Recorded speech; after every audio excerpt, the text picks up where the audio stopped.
Na dôchodok som sa vždy veľmi tešila. Vedela som, že budem mať dostatok času na všetko, čo mám rada.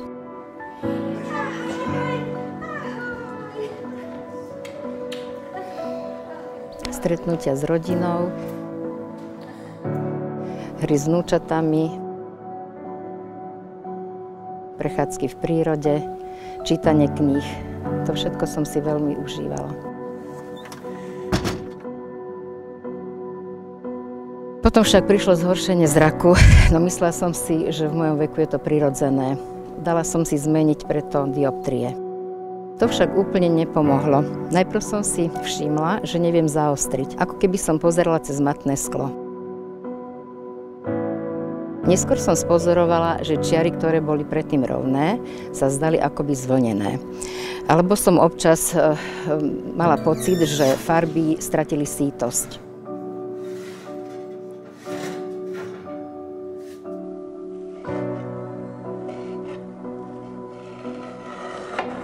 Najviac ma však vystrašilo, keď som pri čítaní zbadala tmavú škvrnu a ako keby som nevidela všetky písmenká.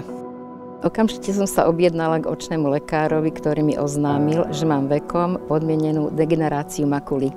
Vraj ide o pomerne časté ochorenie, no keď sa odhalí v neskoršom štádiu, poškodenie centrálneho zraku môže byť nezvratné a človek zostáva odkazaný na pomoc iných ľudí.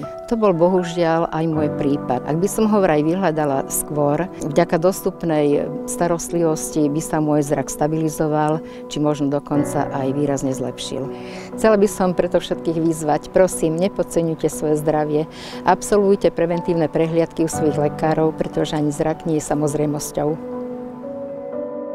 Vedeli ste, že 90% všetkých vnemov z okolitého sveta vnímame prostredníctvom zraku? Ochorenia ako napríklad vekom podmienená degenerácia makuly nám ho však môžu vziať. Neberte preto zhoršujúci sa zrak na ľahkú váhu a navštevujte svojho očného lekára pravidelne.